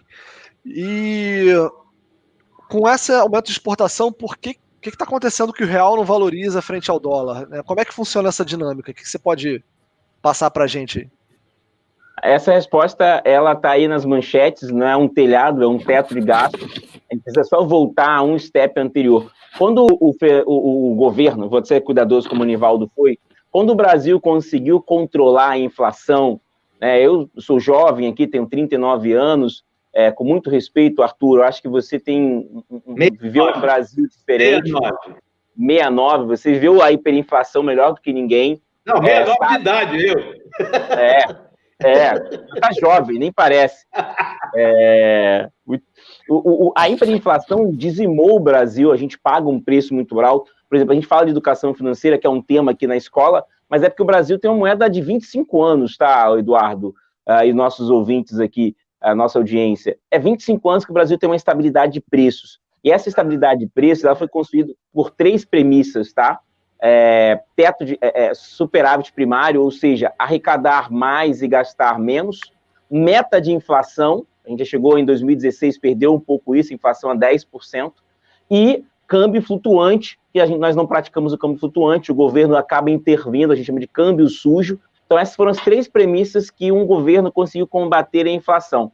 Só que o Brasil não faz, há 5 anos, ele não faz um dos principais critérios, que é superávit primário. O Brasil gasta mais do que arrecada, e não quero defender o governo, mas a gente teve aí 10 anos do aumento do Estado, ou seja, você tem, com muito respeito aos servidores públicos, a quem assiste o país, mas de 2003 para cá o Brasil triplicou a sua força em termos... O Estado hoje gasta basicamente 80% com os servidores públicos federais, municipais, eu não quero fazer nenhuma defesa, isso é estudo, não é o Gilvan que está falando, isso são os números, tá? Com muito respeito aqui. Então, o Brasil está gastando muito com o pessoal e investindo pouco. Por exemplo, a educação vai ter um corte de 1,3 bi. Então, quando você pega o cenário internacional, que é dedicado a entender os números brasileiros, ele fala o seguinte: como é que está o superávit primário? Tem 5 anos que não consegue fazer o dever de casa. Como é que está a inflação? Olha, 2016 ela perdeu o controle, e a inflação dos alimentos, que é dedicada à cesta básica, já subiu mais de 12% no ano. Então, só para pegar um dado muito rápido, ano passado eu estive em Genebra fazendo um evento sobre fintechs, agradecer o pessoal da Câmara Suíça que me convidou, e eles falavam, eu fui conversar com um banqueiro, eu falei, cara, o Brasil está ótimo, o Brasil está crescendo. Ele falou assim, querido, faz um exercício. Eu falei, sim, lógico, né, aquele jeito brasileiro, já contei isso mais de uma vez. Então, me fala o seguinte, a sua cesta básica de 5 anos atrás é a mesma de hoje? Eu fiquei, Arthur, Carlos e Nivaldo, fiquei sem graça, falei que não. E recentemente, essa semana, mostrou que o real perdeu nos últimos 5 anos 85% do seu valor de compra de uma cesta básica. Então, esses são os problemas, Eduardo, que assustam. A gente está gastando mais que arrecada, a cesta básica, a inflação da cesta básica vem aumentando muito, e o Estado ele não tem feito reformas importantes para reduzir isso. E aí é onde o Arthur levantou a bola da carga tributária. É muito difícil para o Brasil hoje tentar crescer. A gente está falando sobre CBS, né? CBS, cara, é um negócio absurdo, onde você vai sair de uma carga tributária de 6% a 8% para ir para 12%. Desculpa, isso não ajuda em nada o Brasil. Principalmente em relação ao que o governo quer fazer, que é a questão do crédito e débito, vai prejudicar quem é serviço, que se acredita muito pouco de imposto ou nada, né? Então vai acabar prejudicando bastante o setor de serviços. Agora, realmente, se a gente não fizer o dever de casa, não adianta a gente exportar mais, que o câmbio vai continuar sempre pressionado, que tem a fuga de capitais, né? Agora eu acho que eu vou chegar no momento que o Arthur queria, inclusive vou começar com você, para fazer essa pergunta. O pessoal aqui nos comentários já está falando que a gente tem que marcar um chopp pedagógico. Gilvan, eu li. Gilvan, o pessoal tá querendo marcar um chopp pedagógico. Ontem eu tomei um café pedagógico com ele. Mas obrigado pelos comentários aí, pessoal, também. Fiquem à vontade para mandar perguntas. Arthur, vamos falar aqui um pouco da realidade do Comex brasileiro agora. E acho que você já citou aqui o principal desafio, né? Mas a pergunta é mais abrangente: quais os principais problemas de competitividade do Brasil em relação ao comércio internacional? E você já citou a questão dos tributos, então eu queria dar esse espaço aqui para você falar um pouquinho sobre isso e todo mundo que tiver vontade para complementar. Eu queria, Eduardo, que você colocasse a telinha aí aquele fantasma redondo aí. Vai passando, pode ir passando. Deixa eu aqui. E a gente Quando tenta... for parar, me avisa aí. Tá, vai rodando. A gente tenta mostrar... Aí. Também tá um pouquinho sério. Bom, eu vou tentar falar um pouquinho sobre esses nossos fantasmas internos, são os entraves, né? E a consequente perda de competitividade, gente. E para onde? Para a exportação. Claro que o mercado interno sofre também, mas a exportação sofre muito mais, né? Então, a gente está tentando falar de uma coisa, vocês podem, se conseguirem ler aí, um sistema tributário é complexo, né? Esses custos tributários, essas cargas tributárias, taxas que provocam um aumento tanto de custo direto no mercado interno e no mercado indireto para exportação, né? Tem o sistema previdenciário que é deficitário, com distorções, privilégios, citado aí pelo Eduardo também, custos trabalhistas, né? Pelo menos aí tem uma tentativa de uma nova legislação para tentar reduzir custos de pessoal, custos de infraestrutura, é um sistema ainda insuficiente, é deficiente, é oneroso, né? Vários estudiosos do assunto dizem que há mais de 10 anos não há um investimento compatível com a realidade do crescimento da infraestrutura brasileira. Isso é uma coisa muito séria. Afeta o agronegócio e afeta toda o sistema econômico do Brasil. A gente está também falando de custos financeiros, né? Essas taxas são impraticáveis, né? Custos burocráticos e tal. E tudo isso faz com que gere insegurança, né? Para firmar contratos de entrega de longo prazo, né? Dificulta cumprimento de prazo de entrega, impede formação e definição de preços competitivos, prejudica a agilidade para produzir em escala, né, reduzida. Problema de escala é um problema sério também no Brasil, né? Isso vai afetar a credibilidade das empresas e de produtos.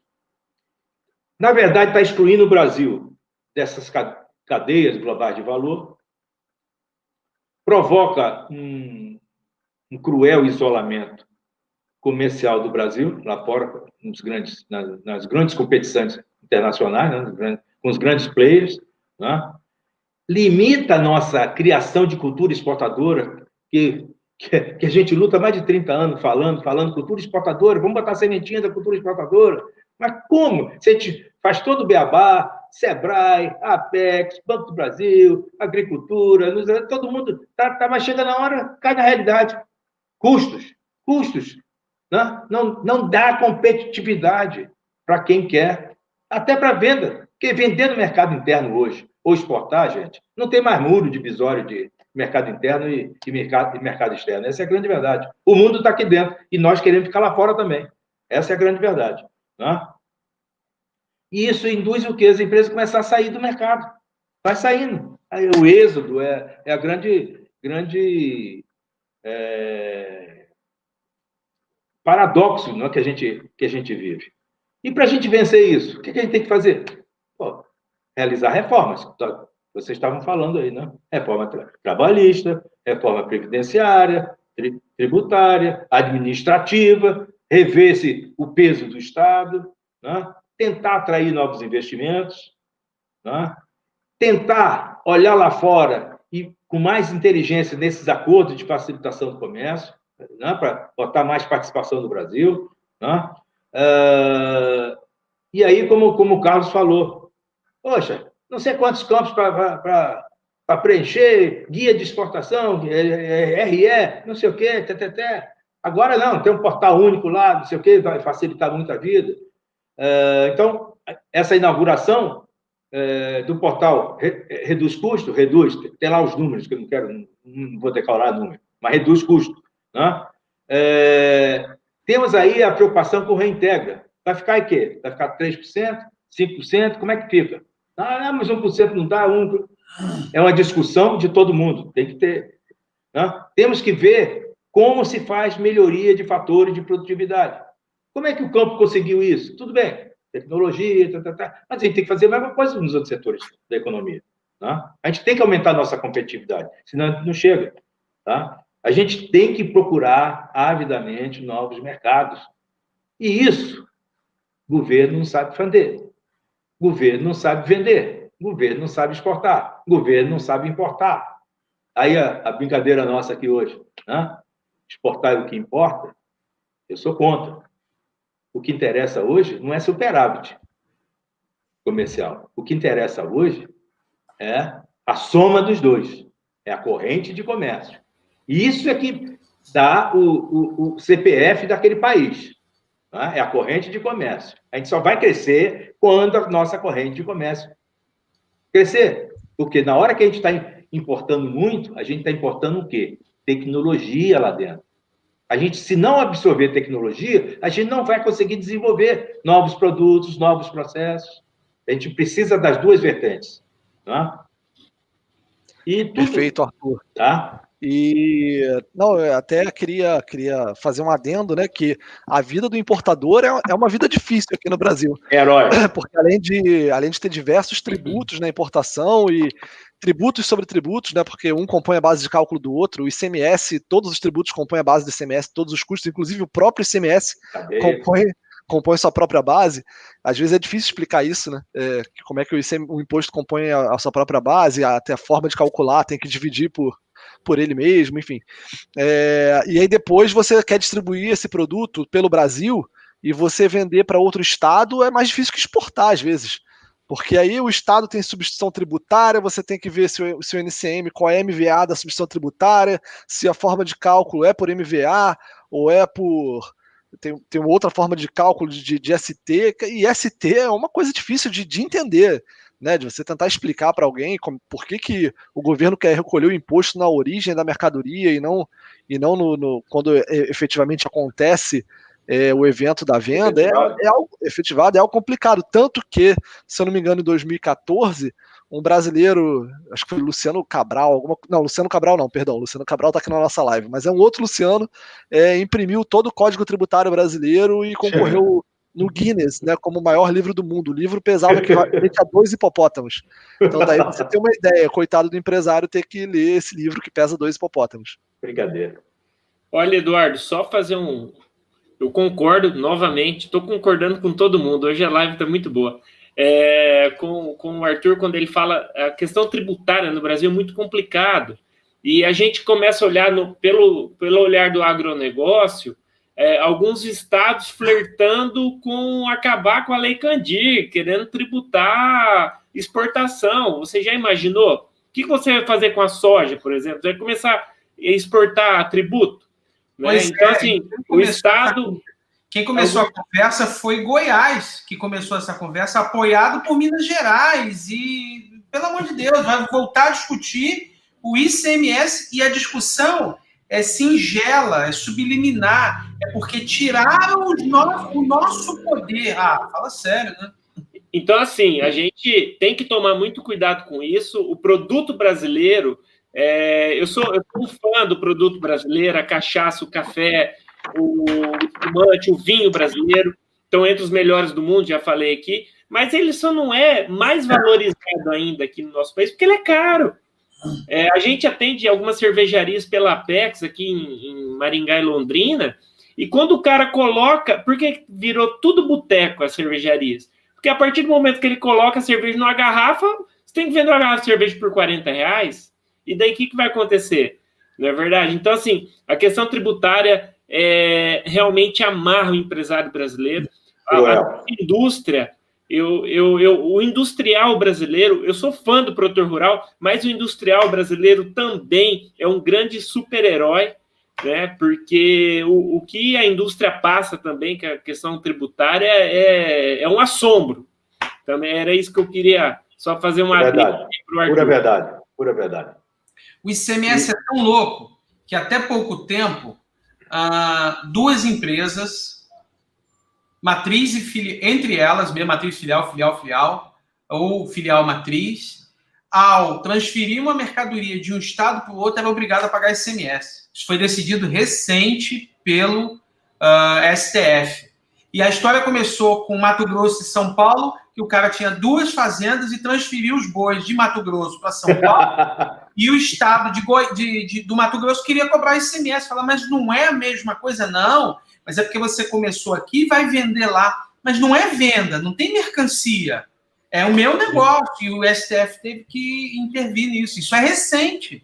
Veja o Mato Grosso está um pouco complicado, desculpa, Gilvan, é o delay aqui que faz eu interromper vocês, pelo amor de Deus, me desculpa. O Mato Grosso está... Para quem é do Mato Grosso, sabe que eu vou falar do FETAB. Então, o Mato Grosso, eles estão querendo pegar da onde puder. O produtor rural do Mato Grosso desconta só na soja em torno de R$ 1,50 por saca, que é um tributo lá, estadual para investimento em estrada.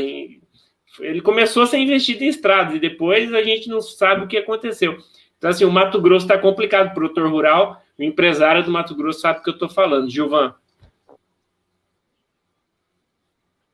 Não, muito pertinente e construtivo esse debate, e eu só quero colocar uma cereja nesse bolo aí, que é o seguinte: é inconcebível olhar o Brasil, o 5º maior país em extensão territorial, com várias riquezas minerais, e o PIB do Brasil, 34% vem de tributos. Então, o Brasil hoje, o PIB do Brasil, a sua produção é de algo em torno de 7,3 trilhões de reais, mas 34% desse número provém de impostos. Quando você olha outras potências, você poderia botar tecnologia, você poderia colocar indústria, você poderia colocar outros segmentos ali. A gente ainda depende muito de serviço, que é uma coisa incrível. O agronegócio, por exemplo, a gente não é um player representativo, a gente exporta muito, mas a gente não consegue ter uma lucratividade interna, vamos colocar assim, em algumas áreas específicas. Você vê soja e arroz, 5 anos de prejuízo.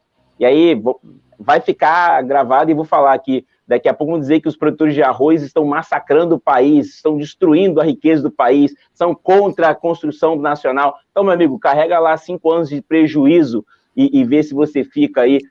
Pode dizer que tem que ter patriotismo, né? Então faz um pouco de patriotismo. E assim, desculpa, tá? E aí vão vir as pessoas de pensamento contrários. Não está protegendo o país. Amigo, são 5 anos. Faz o seguinte, quem está criticando, abre um negócio, fica 4 anos tendo prejuízo, e aí no 5º ano você tem lucro e você fala se você resistir. Você está vendo grandes magazines aí, grandes players, que tinham lojas em shopping fechando porque não consegue pagar os impostos. Então, abre um negócio, sai do mundo das mídias sociais, das críticas fáceis, abre um negócio, sustenta durante 4 anos e opina, e aí a gente vai te dar crédito. Isso mesmo. Boa, Gil. Bom, a gente já tá aqui, eu tava brincando no início da live, perguntaram quanto tempo dura, aí a gente falou, vocês querem a verdade ou o oficial? O oficial era 1 hora, a gente já tá 1h22, já temos que caminhar aqui para os finalmente da live, mas eu quero deixar mais uma pergunta aqui para todos, que eu acho que é o ponto final aqui dessa live, e vou começar aqui com o Nivaldo. Nivaldo, qual é o dever de casa que o Brasil deve fazer para a gente melhorar o comércio exterior e o agro como um todo, na sua concepção? Olha, no agro, eu tenho que puxar um pouco a sardinha para minha brasa, e primeiro fui eu que perguntei, né, quanto tempo mais ou menos? Do jeito que está aqui, a gente pode rodar em mais umas 3 horas, a gente tem muito conteúdo e vocês são maravilhosos mesmo, muito obrigado pela oportunidade de estar junto com vocês. Olha, no agronegócio, na produção, o produtor rural vem fazendo sua lição de casa. Tem que melhorar? Tem que melhorar. O que o produtor, especialmente o produtor rural brasileiro, tem que melhorar? Dentro da porteira, ele está fantástico. Aguentando, como o Gilvan colocou, no caso do pessoal do arroz, 5 anos de prejuízo. Eu quero ver quem aguenta isso daí. Então, o produtor rural brasileiro, ele é um sábio na arte de esperar. Então, ele espera sempre que melhore, que melhore, que melhore, e que ele vá ter lucratividade para sanar os problemas do passado. Então, esse é o produtor rural brasileiro. Ele vem fazendo muito bem a lição de casa, dentro da porteira. Onde que o produtor rural brasileiro tem que melhorar? A sua comunicação. O produtor rural tem que mostrar para o centro urbano que ele é o maior produtor de soja, maior exportador de soja, o produtor rural brasileiro. O maior produtor de café do mundo e o maior exportador de café. O maior produtor de laranja e o maior exportador de suco de laranja. Nós somos os melhores naquilo que nós fazemos. Isso em 7% do nosso território. O produtor rural brasileiro preserva mais dentro da sua fazenda do que a área de preservação do governo, por exemplo. Entendeu? Então, assim, pega a pessoa dentro da sua casa, reserva 20% da sua casa, ou 50% ou 80%, e fala aqui não pode mexer. Esse é o produtor rural brasileiro. Então, assim, dentro da porteira, o produtor rural brasileiro vem fazendo um trabalho incrível, tá? Agora, tem que melhorar a comunicação. Eu participo de uma turma chamada Liga do Agro, que é uma turma de consultores, de produtores rurais, que nós tentamos melhorar essa comunicação com o centro urbano, mostrar que o agronegócio brasileiro é inovador, criativo e sustentável. Agora, com relação à sua pergunta, o que o exportador brasileiro tem que melhorar? A cultura exportadora, como o Arthur colocou, é algo que tem que ser trabalhado desde quando a empresa nasce. Eu estou vendo algumas empresas agora, recentemente, nascendo olhando para o comércio internacional, o que eu não via no passado. O empresário brasileiro ficava olhando muito o mercado interno, queria vender lá para o Pará, com a guerra fiscal incrível para passar a carga por esse Brasil todo, e esquecia de olhar que aqui do lado tinha o Paraguai, o Uruguai, a Argentina, no passado, ainda é muito compradora dos produtos brasileiros. Temos o Peru, temos a Colômbia, são países aí da América Latina, que é mais fácil o trânsito comercial e está muitas vezes mais perto aqui do Paraná, eu estou falando aqui do Paraná, do que muitas vezes o Nordeste. Então, o empresário brasileiro, ele tem que melhorar a cultura exportadora, tem que colocar a exportação como ele vende para o Pará, para o Amazonas, para São Paulo, ele também tem que colocar na sua carteira de clientes o Paraguai, o Uruguai, a Argentina, a Colômbia, começar a vender aqui para os vizinhos, para depois ir lá e tentar vender para a Europa, para os Estados Unidos. Às vezes o cara quer exportar para os Estados Unidos, mas a capacidade produtiva dele não atende nem a Colômbia, entendeu? Então ele tem que olhar isso. Eu acho que é o que o brasileiro, o empresário brasileiro, deve melhorar para ampliar o comércio internacional. Então, falando um pouquinho aí da produção e do empresário como indústria. Eu vou passar a bola para o Arthur, para o Gil, para o Carlos, mas não posso deixar de comentar que aqui na nossa live a gente já fez uma live sobre mentalidade exportadora, aqui na nossa playlist Comex 4.0. Quem está no canal do YouTube da Mainu aqui, já vou aproveitar e fazer o convite para se inscrever no canal da Mainu, se você ainda não está inscrito, porque a gente está no ar toda terça-feira, né, Carlos? Eu e Carlos e mais alguns convidados, trazendo um tema diferente. Então, aproveito aqui, já convido faz a inscrição no canal do YouTube da Mainu, porque aí você vai ser notificado sempre que a gente tiver live, e dá uma olhada na nossa playlist, depois quando terminar aqui Comex 4.0, que a gente tem uma live exatamente com esse tema, mentalidade exportadora. Vou passar a bola para o Arthur aqui, mas antes eu preciso pedir aqui para quem está acompanhando essa live e está gostando, acredito que todos estão gostando pela participação, não esquece de deixar um like nesse vídeo, é a forma que você tem de certa forma, agradecer, né, o conteúdo e o tempo aqui que o Arthur, o Nivaldo, o Gilvan e o Carlos estão dedicando a estar aqui compartilhando conhecimento, e também é uma forma que você tem de fazer com que esse conteúdo chegue a mais pessoas, que você vai ajudar o algoritmo do YouTube a entender que esse é um vídeo relevante, conteúdo relevante, e ele vai aparecer mais nos mecanismos de busca. Então, vou pedir para você deixar o like aqui nesse vídeo, que você vai estar ajudando a Mainu também a continuar esse trabalho de fazer as lives, e a Mainu, o Carlos Araújo, o Comex Blog também. Beleza? Obrigado. Arthur, vou passar a bola para você agora. Qual é esse dever de casa que o Brasil deve fazer? Qual é a sua visão? Eu vou ser muito short. Cirúrgico. Microcirurgia. Temos que fazer redução de custo, famoso custo Brasil. Essa é a expressão-chave. Não fala a palavra que é custo Brasil. Então, a expressão-chave, se a gente não fizer isso, o Brasil vai ficando para trás. Depois, se o Eduardo puder disponibilizar essa apresentação que eu fiz aí, que foi bem panorâmica, vai ver lá por que o Brasil fica patinando no 1.0, 1.23, 0.97, né, no ranking mundial. Né? Assim, é doentio. E aí a gente fica procurando, puxa, mas por quê? Se o agronegócio está lá, parabéns, o nosso industrial é inteligente, é perspicaz, é lutador, veste a camisa sua, honra a bandeira, quer botar a bandeira lá fora, brasileira, marca. E por que a gente não sai disso? São anos e anos. Eu peguei, acho que 2010, sei lá, até agora. É assim, se for para trás é a mesma coisa. Eu fiquei 40 anos discutindo isso no governo federal. Quando não tinha caixa, a gente fazia o PIM, não sei se o Carlos lembra, que é Programa de Importação. Isso é muito novo, tá? Mas você viu no Google? Você viu no Google? Programa de importação, que é o governo se metendo na vida, se o empresário ia ou não importar aquele X e aquele valor de insumos, de componentes, de máquina naquele ano. Era assim que a gente tinha que fazer. Era a famosa gaveta do Benedito. Eu trabalhei direto nessa área. Então, era assim. Mas era preciso, a gente não tinha caixa, não tinha como pagar. Obrigava a ter financiamento, aquela coisa toda.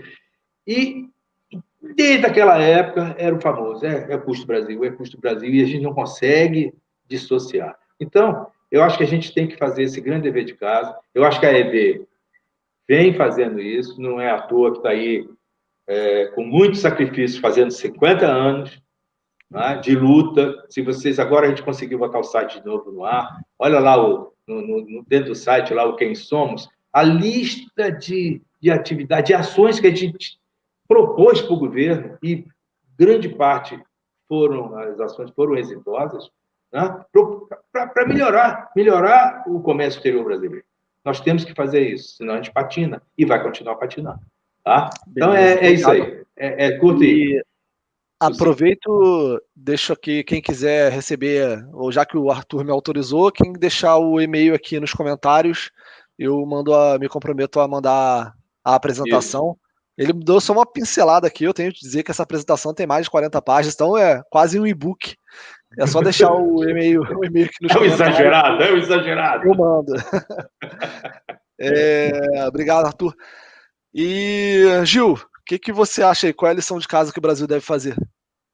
Muito legal. Eu vou pegar aqui o radar de Agitec Brasil, realizado pela Embrapa. Também está veiculado no jornal Valor Econômico. Eles ainda não estão nos patrocinando, mas eu gosto de citar, é uma literatura muito boa. A CNI queria fazer uma recomendação de usar esses tipos de gráfico. Eu acho que eles podem trazer grandes pontos aqui. E para falar muito do business que a gente toca aqui, né, na Financeira Educação, que é a parte educacional.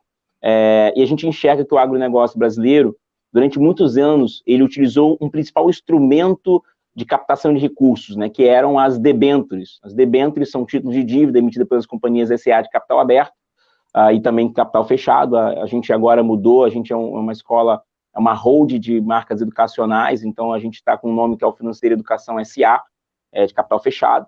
E eu acredito muito nesse business de educação, e a gente tem um curso muito voltado nessa área de debênture, estrutura de dívida, securitização de recebíveis, e o Brasil precisa olhar um pouco por isso, porque as principais falências das empresas SA de capital aberto, basicamente, estão no setor de agronegócio. Infelizmente, a gente tem uma história muito dura dessas empresas, porque o Brasil trabalha com crédito caro, e a gente tenta ensinar as pessoas uma gestão de negócios utilizando meios mais eficientes. Por exemplo, o hedge cambial, que é uma proteção que você pode utilizar pela sua exportação e importação, é um tema pouco utilizado. Então, agora está surgindo as fintechs, né, as agintechs. Elas são divididas em campo e finanças, tá? Hoje, olhando um universo de mais de 1.125 empresas, a maioria delas, para vocês terem ideia, só 10% está dedicada à gestão do agronegócio, 8,4% em marketplace, ou seja, marketplace para você comercializar os produtos de investimento, e uma grande parte está comercializada ali em outros tipos de funções. Serviços financeiros, então se você está olhando para o agronegócio e quer achar uma solução, tem uma parte ali de serviços financeiros. Hoje no Brasil existem apenas só 2% das agintechs são dedicadas a serviços financeiros para o campo. O Brasil ainda depende muito do Banco do Brasil para poder comercializar seus produtos de investimento. Eu acho que tem uma janela de oportunidade ali. A gente se dedica muito a ensinar a você a construir o crédito, a empacotar esse crédito e vender esse crédito. Eu acho que tem uma janela de oportunidade muito boa nesse segmento. Então, em linhas gerais, a minha visão para o agronegócio é que se o Brasil conseguir trazer a tecnologia para reduzir os custos e otimizar os processos, isso vai ser muito rico. Tem um tema chamado P2P, que é uma linha de empréstimo entre pessoas físicas, que também talvez possa ser utilizado para o agronegócio. Lembrando sempre ao Roberto Campos Neto, que eu tenho um grande carinho, espero que você dedique aí 5 minutos do seu tempo para a gente. cara, o Brasil está mudando na parte das fintechs. A gente vai ter em novembro o Pix, a gente fez um podcast sobre isso. O Pix pode mudar muito o meio de se vender e reduzir o custo para o campo. Então, acho que esse é o meu pensamento. Crédito barato e tecnologia para estimular os negócios. Um abraço ao Henrique, que é um dos nossos alunos aqui. Já recordei aqui. Obrigado pelo comentário. Beleza, obrigado, Gilvan. Olha, eu quero aproveitar aqui já para agradecer também a participação, dizer que a gente colocou nos comentários o Instagram aqui da AEB, o Instagram do Financier também. E, Nivaldo, eu sei que você também tem Instagram, se você quiser colocar aqui no comentário, eu já... o pessoal já colocou aqui. Tanto o Instagram da Forester Agro, quanto o seu pessoal, né? Isso. Já recomendo aqui que sigam aí os Instagrams, porque é o pessoal que gera conteúdo e está sempre agregando aí para a discussão. E já quero aproveitar para agradecer aqui a presença de vocês três que brilhantaram nossa live, acho que foi incrível.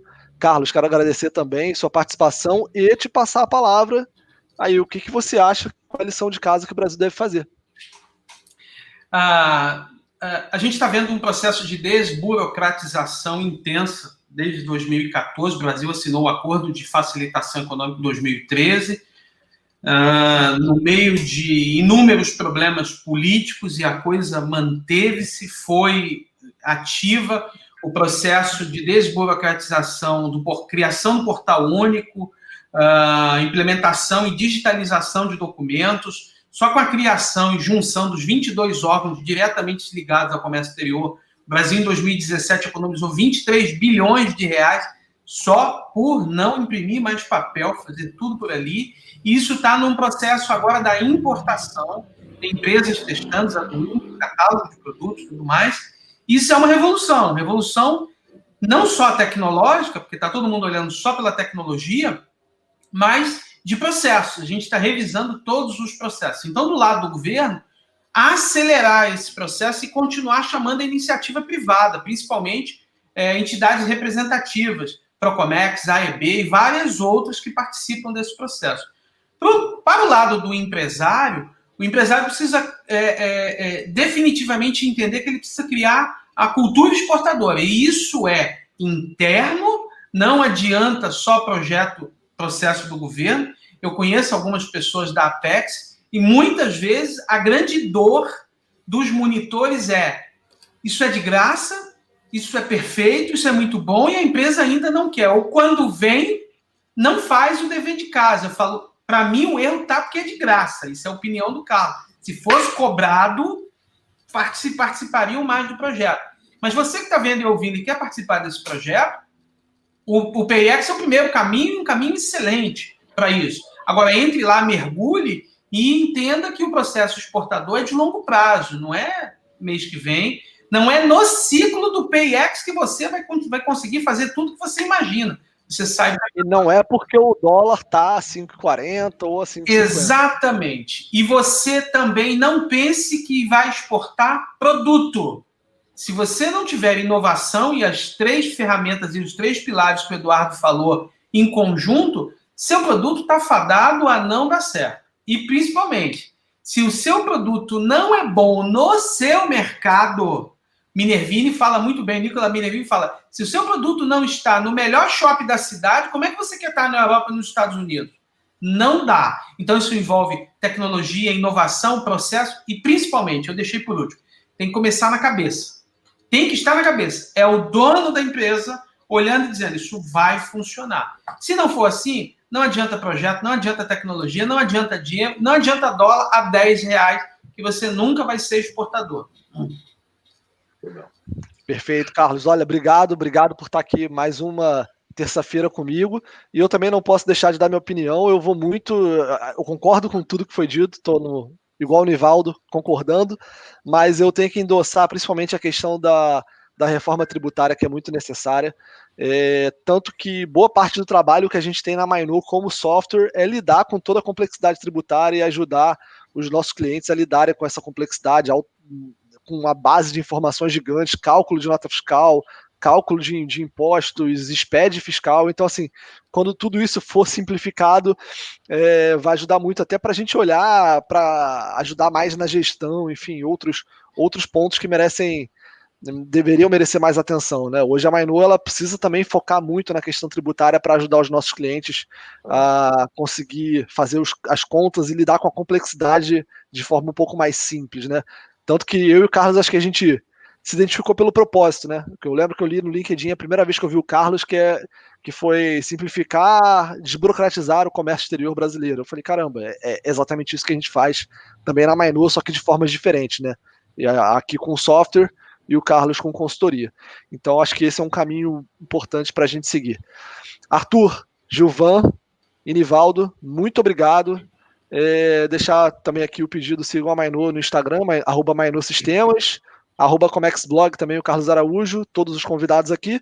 Se inscrevam no canal do YouTube aqui da Mainô, até porque na quinta-feira agora a gente também tem uma live que é Gestão 4.0 com a Priscila Hertal, que a Priscila ganhou o prêmio de melhor profissional do Brasil de e-commerce em 2014, se eu não me engano. Então, tem um tema aqui incrível para a gente falar sobre mentalidade faz chover para empreendedores. Então, já fica o convite aqui, se inscreve no canal, porque a live de quinta também está incrível, 5 horas da tarde. Beleza? Muito obrigado a todos, obrigado. Um grande abraço, obrigado a quem comentou. Eu que agradeço. Eduardo, eu posso dar um minutinho, 30 segundos? Vamos lá, claro, vamos lá, Arthur. Toda essa problemática aqui que a gente discutiu, a gente pode fazer um grande replay, que é nosso no Enaex, né? Agora 12 e 13 de novembro, tá? Na versão totalmente virtual e tal. Mas a gente, principalmente, qual é o tema esse ano? A gente quer discutir tudo que a gente falou aqui. Mais infraestrutura, menos custos e mais mercado externo. Tá? Esses 3 tripés, eu acho que são importantes para a gente direcionar, né, o nosso comércio exterior brasileiro. Tá? E eu vou pedir ajuda de vocês, que vocês são capacitados, são CEOs, são dessa vertente da nova geração. Me ajudem com as startups, por favor. Tá? O Eduardo tem meus dados.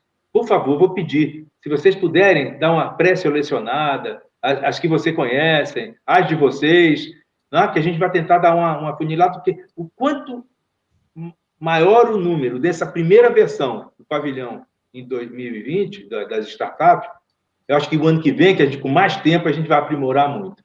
Tá? Beleza, então, eu vou pedir tá? muita ajuda de vocês. Obrigado. Você falando aqui já me veio algumas empresas na cabeça. Pode deixar. Pode contar com a minha ajuda mesmo. Agradecemos.